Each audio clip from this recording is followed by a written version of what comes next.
Hello student, मैं संजय चौहान, आपका भूगोल का अध्यापक। मैं आपका स्वागत करता हूं। आज हम मानव भूगोल जो पुस्तक है उसके अंदर हम जो मानव व्यवसाय जो टॉपिक पढ़ रहे थे उसके अंदर जो हमारे दो व्यवसाय के बारे में जानकारी बाकी बची थी, एक था चतुर्थ व्यवसाय और एक पंचम व्यवसाय। इसका विश्लेषण के साथ अध्ययन करेंगे। हमने मानव व्यवसाय के अंदर मानव व्यवसाय की परिभाषाएं, मानव व्यवसाय के काल जिसके अनुसार उनके मानव व्यवसाय के विकास की बदलती हुई प्रवृत्तियां का पढ़े थे, जिसमें हमने काल के अनुसार अध्ययन किया था। उसमें देखा था कि सबसे पहले काल था प्रागैतिहासिक काल, उसके बाद हमने प्राचीन काल, उसके बाद मध्य काल, उसके बाद आधुनिक काल के बारे में हमने पढ़ा। फिर हमने उपार्जन की 8 क्रियाएं पढ़ी थी, जिसमें प्राइमरी एक्टिविटीज, उनकी परिभाषा, उसके उदाहरण पढ़े थे। उसके बाद हमने सेकेंडरी एक्टिविटी पढ़ी थी, उसकी परिभाषा और उदाहरण देखे थे।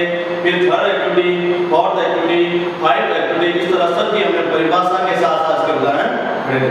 फिर हमने पढ़ा था कि मानव व्यवसाय के अंतर्गत आने वाले सभी क्रियाओं की विशेषता के साथ उसका विश्लेषण, जिसमें हमने सर्वप्रथम प्राथमिक व्यवसाय की परिभाषा, उसकी विशेषता और उनसे संबंधित जो व्यवसाय थे उसके बारे में अध्ययन किया। फिर हमने द्वितीय व्यवसाय की परिभाषा, विशेषता और उससे संबंधित व्यवसाय का अध्ययन किया। इसी तरह हमने तृतीय व्यवसाय की विशेषता, परिभाषा और उनकी संबंधित जो व्यवसाय है उसका अध्ययन किया। आज हम टॉपिक लेकर चल रहे हैं चतुर्थ व्यवसाय। यदि चतुर्थ व्यवसाय के अनुसार आप देखते हैं तो सीधी भाषा में आपको बताता हूँ, इसके अंदर नवीन खोज, अनुसंधान संबंधी विभिन्न क्रियाएं होती है। तो इसके अनुसार हम इसकी परिभाषाएं लेते हैं। तो सबसे पहले एक विचार आए थे जीन गॉटमैन। कौन थे? Gene Gottmann.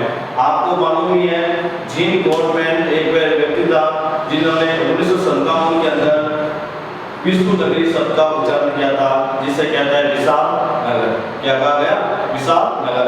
और वही जीन गॉटमैन ने चतुर्थ व्यवसाय की परिभाषा बताई। उन्होंने क्या कहा था? अप्रत्यक्ष सेवाओं को चतुर्थ व्यवसाय कहते हैं। अप्रत्यक्ष सेवाएं जिसमें मानवीय श्रम कम और तकनीकी का ज्यादा प्रयोग होता है, उस प्रकार के जो भी व्यवसाय हैं उसको उन्होंने क्या कहा था? चतुर्थ व्यवसाय। यदि हम इसकी विशेषताओं के बारे में देखें तो चतुर्थ व्यवसाय की मुख्य रूप से 3 विशेषता बताई गई। कितनी विशेषता बताई गई? 3। यदि इसकी पहली विशेषता को देखते हैं तो विकसित अर्थव्यवस्थाओं में आधे से ज्यादा कर्मी का मतलब होता है श्रमिक ज्ञान के क्षेत्र में कार्यरत रहते हैं। इसमें यह कहा जाता है कि विकसित अर्थव्यवस्था वो अर्थव्यवस्था होती है जिसमें लोग विकास की जो सीढ़ी है उसके ऊपर चढ़ चुके हैं, जैसे अमेरिका है, रूस है, ब्रिटेन है। ये सारे जो देश है वो विकसित अर्थव्यवस्था के देश है, जिसमें जो जनसंख्या पाई जाती है वो मानो 100% मानो उस 100% की जनसंख्या पे 50% से जो अधिक जनसंख्या है वो कहाँ निवास करती है? चतुर्थ व्यवसाय के अंदर निवास करती है। और जिनमें अधिकांश जो कार्य होता है वो ज्ञान से संबंधित होता है। ज्ञान का मतलब होता है कि उसमें अधिकतर जो व्यक्ति हाई टेक्नोलॉजी के माध्यम से जो भी क्रियाएं होती हैं उसको वो करता है। यदि हम इसके तृतीय बिंदु की बात करें तो सूचना आधारित तथा अनुसंधान व विकास आधारित सेवाओं में से इस वर्ग का संबंध होता है। यदि चतुर्थ व्यवसाय का यदि पूछा जाए संबंध किसमें होता है तो पहला सूचना आधारित आपको मालूम ही है, जिसमें विभिन्न प्रकार के जैसे अपन कंप्यूटर सॉफ्टवेयर हो या फिर कंप्यूटर इंजीनियरिंग हो या फिर अपन फोन हो हाई लेवल क्वालिटी, तो ये सारे इसके अंदर आते हैं। और अनुसंधान के अंदर नई नई तकनीकी की खोज की जाती है या फिर नए नए तरीके निकाले जाते हैं, वो सब इसी के अंदर आता है। और विकास आधारित मतलब देश के विकास के लिए किस किस प्रकार की योजनाएं बनाई जाए जिससे उनका विकास की सीढ़ी ऊंची से ऊंची होती रहे। इसी को ध्यान में रखते हुए इन वर्ग को चतुर्थ व्यवसाय से संबंध मानते हैं। अगला यदि हम इस बिंदु की बात करें तो इसके जो उदाहरण है वो कार्यालय भवन, चाहे अपन कोई भी हो, जैसे राष्ट्रपति कार्यालय भवन, प्रधानमंत्री कार्यालय भवन, ये सारे इसी के अंतर्गत आते हैं। शिक्षण संस्थानों जैसे कॉलेज हैं या फिर सेकेंडरी, हाई सेकेंडरी स्कूल है, ये सभी इसी के अंतर्गत आता है। हॉस्पिटल या अस्पताल, रंगमंच का मतलब होता है जो स्टेज के ऊपर अपना कला या अपना नृत्य के माध्यम से लोगों का मनोरंजन करते हैं, वो भी इसी के अंदर आते हैं। लेखक का कार्य, जो लेखन का कार्य, जो किताबें या फिर विभिन्न प्रकार की कविताएं या फिर कोई प्रकार की कहानियां लिखने वाले जो विचारक वो भी आते हैं। और दलाली की फर्मों में काम करने वाले कर्मचारी, दलाली का मतलब वो व्यक्तियों के बीच में सौदा कराने वाले जो व्यक्ति होते हैं, वो भी इसी प्रकार के वर्ग में काम आते हैं। और अप्रत्यक्ष वर्ग की सेवा से संबंधित, और इससे सीधा आप देखते हैं तो उसमें व्यक्ति से व्यक्ति का कोई संबंध नहीं होता है, लेकिन फिर भी उन व्यक्तियों को आपस में जोड़कर रखता है, इसलिए अप्रत्यक्ष रूप से ये सेवाएं देते हैं। यदि इसका वापस देखें तो कार्यालय, भवन, शिक्षण संस्थानों, अस्पताल या हॉस्पिटल, रंगमंच, लेखा कार्य और दलाली की फर्मों का काम करने वाले कर्मचारी और अप्रत्यक्ष सेवाओं के अंदर संबंध रखते हैं। यदि अपन अंतिम व्यवसाय की बात करें तो वह है हमारा पंचम व्यवसाय। कौन सा व्यवसाय है? पंचम व्यवसाय। पंचम व्यवसाय के अंदर देखते हैं तो इस व्यवसाय में नवीन व वर्तमान विचारों की रचना, पहला क्या लिखा हुआ है? नवीन व वर्तमान विचारों की रचना व उनके पूर्ण गठन की व्याख्या वो प्रयोग तथा नई प्रौद्योगिकी के मूल्यांकन पर केंद्रित होती है। पंचम जो व्यवसाय होते हैं उसमें नवीन विचार और वर्तमान विचार इन दोनों को कॉम्बो किया जाता है, उनकी व्याख्या की जाती है और उसके साथ नई तकनीकी जोड़कर उसका क्या किया जाता है? मूल्यांकन किया जाता है, उसे हम पंचम व्यवसाय कहते हैं। यदि पंचम व्यवसाय के नेक्स्ट बिंदु की बात करें तो ये व्यवसाय तृतीय व्यवसाय का उपविभाग। कौन सा व्यवसाय का उपविभाग है? तृतीय। आपको मैंने पहले बताया था तृतीय व्यवसाय के दो उपविभाग हैं, एक विभाग का नाम है चतुर्थक व्यवसाय और दूसरे का नाम है पंचम व्यवसाय। इस तरह ये चतुर्थ और पंचम दोनों ही तृतीय व्यवसाय के उपविभाग हैं। इस अगले बिंदु की बात करें, इस व्यवसाय में विशेषज्ञ, निर्णयकर्ता, परामर्शदाता और नीति निर्धारक लोगों को शामिल किया जाता है। इसके अंदर यदि अपन उदाहरण के माध्यम से देखा जाए, इसके अंदर कौन कौन से व्यक्ति शामिल होते हैं?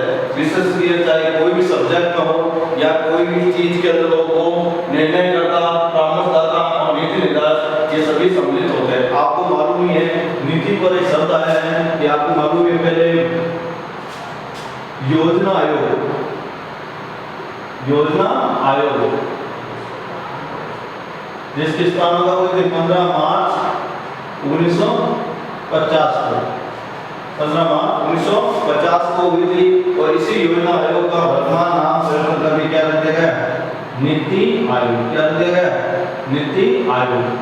ये रखा गया है बीजेपी की सरकार के अंदर, इसको नीति आयोग के नाम से जानते हैं। और इस नीति आयोग के अंदर जो भी कर्मचारी कार्य करते हैं वो सब किस में आते हैं? पंचम व्यवसाय के अंतर्गत आते हैं। यदि अपन नेक्स्ट बिंदु की बात करें तो उन्नत अर्थव्यवस्थाओं की संरचना में इनका महत्व, इनकी संख्या से कई अधिक होता है। और यदि कुछ कोटि की अर्थव्यवस्था देखते हैं जैसे अमेरिका की या फिर ब्रिटेन की, रूस की, तो उनकी जो अर्थव्यवस्था के अंदर देखते हैं तो उनकी संख्या कम है, लेकिन उसका महत्व उनकी संख्या से क्या है? बहुत अधिक होता है। एग्जाम्पल के रूप में आपको उदाहरण बताता हूँ। एक साइड अपन के इंजीनियर होता है और दूसरा कर्मचारी होता है। तो आपको मालूम ही है कि यहाँ पर 100 कर्मचारी और इस साइड एक इंजीनियर है, फिर भी महत्व तो किसका ज्यादा होगा? इंजीनियर का होगा, क्योंकि उन 100 कर्मचारियों का संचालन करने वाला व्यक्ति कौन होता है? एक इंजीनियर होता है, इसलिए उनकी 100 की तुलना में इसका एक का महत्व क्या होता है? ज्यादा बढ़ जाता है। और इसके बाद हम इसमें कुछ महत्वपूर्ण बिंदु और भी देखते हैं कि मानव व्यवसाय के अनुसार देखते हैं तो इसमें विभिन्न प्रकार की बदलती प्रवृत्ति के आधार पर आज देखते हैं तो उसमें धीरे धीरे क्या आ रहा है? परिवर्तन आ रहा है। अब इसके अंदर हम कुछ ऐसे महत्वपूर्ण विषयों की बात करेंगे जो मानव व्यवसाय के अंदर जो पर्सन है वो पुटअप होंगे, जो आपके एग्जाम के अंदर जो बोर्ड है 12th क्लास के अंदर देखने को मिले भी हैं और मिलते भी रहे। और कुछ वर्षों के जो पेपर सेट को देखते हैं तो उसके अंदर इस टॉपिक से काफी प्रश्न पुटअप भी हुए हैं। यदि पहले प्रश्न की बात करें तो प्राप्ति व्यवसाय में सम्मिलित व्यवसाय के नाम होते हैं। तो प्राप्ति व्यवसाय में सम्मिलित कौन कौन से व्यवसाय हैं उसके बारे में हमने पढ़ा भी था इसके पिछले वाले वीडियो के अंदर, जैसे कृषि है, पशुपालन है, मत्स्य पालन है, खनन है, ये सारे व्यवसाय के बारे में हमने इसके बारे में पढ़ा था और इसका अच्छी तरह से उत्तर ध्यान कर सकते हो आप पिछले वीडियो में देख। यदि अपन अगले प्रश्न की बात करें प्राप्ति व्यवसाय की विशेषता, तो प्राप्ति व्यवसाय की जो विशेषता हमने 4 से 5 पढ़ी थी उसके अंदर मैंने आपको वीडियो में अच्छी तरह से मैंने एक एक विशेषता को और विश्लेषण के साथ बताया था, तो उस वीडियो को देखें और उसमें से इस प्रश्न को आसानी से उत्तर में कन्वर्ट करें। फिर अपन देखते हैं द्वितीय व्यवसाय में क्या है उनकी विशेषता बताइए। द्वितीय व्यवसाय की मैंने पिछले वीडियो के अनुसार आपको मैंने परिभाषा लिखी थी, जो भी प्रकृति से प्राप्त पदार्थ होता है उसका सीधा उपयोग ना करके उसे रूप परिवर्तन करके मूल्यवान बना दिया जाता है, वो होती है द्वितीय व्यवसाय। और फिर उनकी विशेषता और उनके जो प्रमुख व्यवसाय हैं उनके बारे में बताया था। फिर हम देखते हैं तृतीय व्यवसाय क्या है उनकी विशेषता। तो तृतीय व्यवसाय के अनुसार मैंने आपको बताई थी कि सेवाओं से संबंधित जो भी क्रिया होती है वो तृतीय व्यवसाय होती है। और आपको मालूम ही है सेवाओं से संबंधित जैसे हमने पर्यटन, परिवहन, संचार, ये सभी इनके व्यवसाय के बारे में पढ़ा था और उनकी जो विशेषता है उनके बारे में हमने विश्लेषण के साथ नेक्स्ट में मतलब पिछले कुछ वीडियो हैं पिछले वीडियो है उसके अंदर हमने देखा था।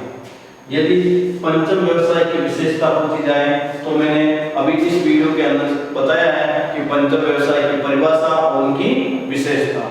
और अपन काफी बार इस प्रकार का जो सवाल है 2017